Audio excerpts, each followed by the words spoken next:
Keanu Reeves just broke his silence on the role Hollywood elites played in the Maui fires, and all of them should be looking for a good lawyer right about now. Keanu Reeves has recently opened up about a concerning issue involving some prominent figures in Hollywood, like Oprah and Dwayne "The Rock" Johnson. It looks like Keanu Reeves is finally speaking out about how Hollywood elites like Oprah and Dwayne "The Rock" Johnson are trying to use the Maui fires to scam people out of donation money, and you're not going to believe what he has to say. Keanu believes that Hollywood culture prioritizes power over ethics, and he's now taking a stand against the hostile elements within the entertainment world. We were so concerned about what was happening in Maui that we were texting back and forth.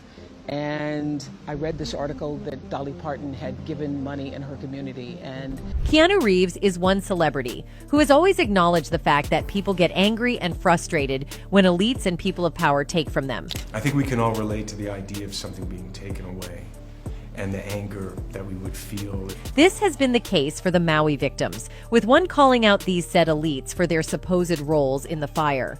And everybody talking about the satellite city before the fire. Lahaina gonna be the first satellite city. Well, hey, Jeff Bezos, you got what you wanted. Apparently, this has caused the government and the residents themselves to claim that Maui was not up for grabs. I just want to remind all you real estate investors around the world, like Lahaina is not for sale. While the elites are also begging for funds for Maui, they have been urged to give back their land. Why do you need all this land to yourself that was untouched by the wildfires? Wouldn't, instead of asking people for money, the better use is to try and help people rebuild their homes? So what was the elite's supposedly sick role in the Maui fires? Let's get into it. For a while now, several people have been alleging that the devastating Maui fires were intentionally started as a part of a land grab by the elite, and that these said people allegedly paid the government to keep everything quiet. While the cause of the fires hasn't been determined, Hawaiian Electric, the major power company on Maui, was under scrutiny for not shutting down power lines when high winds created dangerous fire conditions. According to reports, Maui experienced high winds from Hurricane Dora in the south, while it was also grappling with a drought, and wildfires in the region have been a concern for a long while. This has not stopped the public from speculating that the disaster had more to it than what met the eye. Some users have been claiming that they saw a beam coming out of the sky and directly hitting the city, with some saying it was a direct energy weapon assault, posting videos to support their allegations. Others joined the laser beam wagon and alleged that they were programmed not to hit anything blue, explaining why so many blue beach umbrellas were left unscathed by the fires. While some claimed it had been an attack, other social media users alleged that elite Maui residents were behind the fires so they could buy the destroyed land at a discounted price. For years, the people of Maui had been holding on to their ancestral land and refusing to sell it, and the public is claiming that these elites had decided to take the land by force. This narrative got sold when claims erupted that the cheaper, lower-middle-class houses burnt down directly across the street, and all of the mansions were still standing. Some even suggested that the fire may not only have been an intentional attack, but also a part of the Great Reset, highlighting the potential manipulation of catastrophes by global elitists to further their own agenda, such as implementing smart technology and digital governance in Hawaii. The said smart cities were a part of the 2030 agenda, aiming for people to live in 15-minute cities with easy access to necessities, governed by artificial intelligence and social credit systems, as seen in the example of Dallas incorporating AI cameras. Hawaiian natives themselves have also talked about the smart cities concept, claiming that there was a lot of talk about it before the fires, and now the public feels like the catastrophes and tragedies have been intentionally caused to bring about that change. And everybody talking about the satellite city before the fire. Lahaina gonna be the first satellite city. Well, hey, Jeff Bezos, you got what you wanted. Oprah, you got what you wanted. A part of the public is blaming the government, which has allowed most of the people's native land to be sold to outsiders who are not willing to give it back. One of the said individuals is Winfrey, who has been piling up her Hawaii property portfolio. Winfrey reportedly owns about 1,000 acres of land in Maui. She reportedly bought 870 acres on the Hawaiian island for $6.6 million earlier this year, adding to the 100 acres she already owned. According to Hello Magazine, as soon as Oprah Winfrey bought her properties in Hawaii, she began renovations and quickly turned it into a huge project for herself and her designer Ellie. The public has been on her case for a while now, more so after she set up the Maui People Fund and requested common folk to partake in the funding. Some claim that since she has more than enough land, she could give up a bit of it to help shelter and accommodate the affected victims who are actual natives of the land. Why do you need all this land to yourself that was untouched by the wildfires? Wouldn't, instead of asking people for money, the better use is to try and help people rebuild their homes? A TikTok video has called out Winfrey, claiming she was putting on a fake front before the people while she was not so nice. The video, originally posted by user Althanope and viewed millions of times, made several allegations, including that Winfrey had previously bought her land for pennies on the dollar.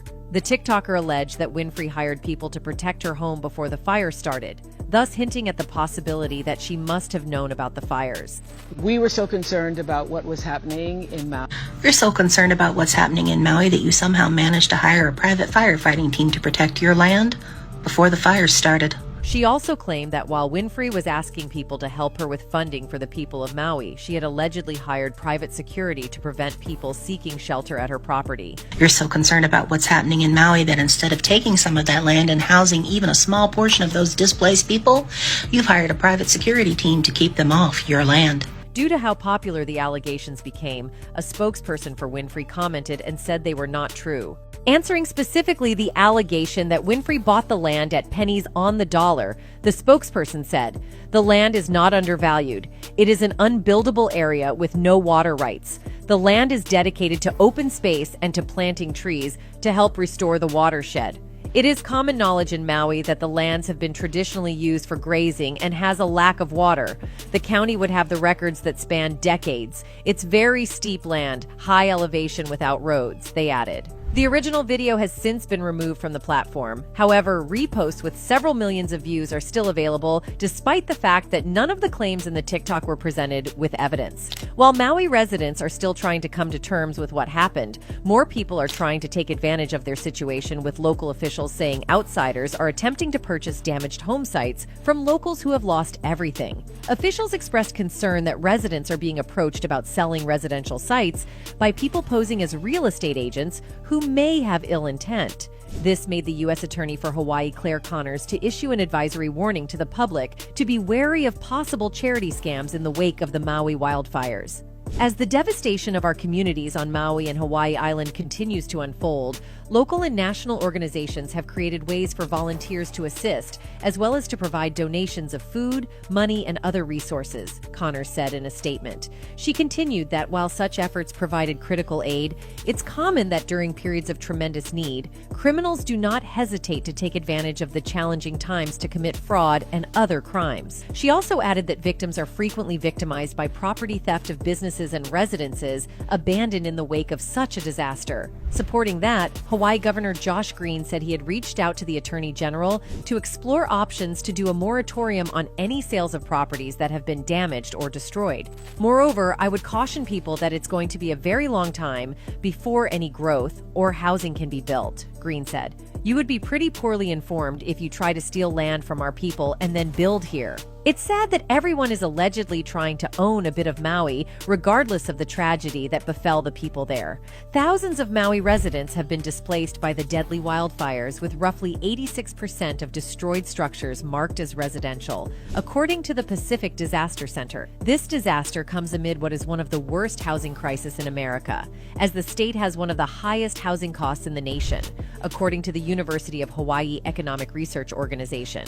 The organization found that a household earning the state median income can no longer afford the state's median price condominium, let alone a single-family home. It's about time the people of Maui get their land back, both the affected and those under the care of non-natives. The public feels that the elites should give back the land to help with housing for those displaced. A fan on X, previously Twitter, said, "All of Maui's elites can pool together to rebuild the houses lost. They wanted this to happen to be able to buy the lands that Hawaiians refused to sell. Let's not forget the missing kids." Another said, "I think it is likely that it was the U.S. working with the WEF, the governor of Hawaii, and the other elites like Oprah to land grab for the purpose of building the first smart city city and making Maui a totally green energy island. It makes sense they would blame the Chinese. Remember, this video is based on speculation and opinions. And if you enjoyed this content, remember to hit that like button and subscribe for more exciting updates. Thank you for watching, and I'll see you next time. Goodbye.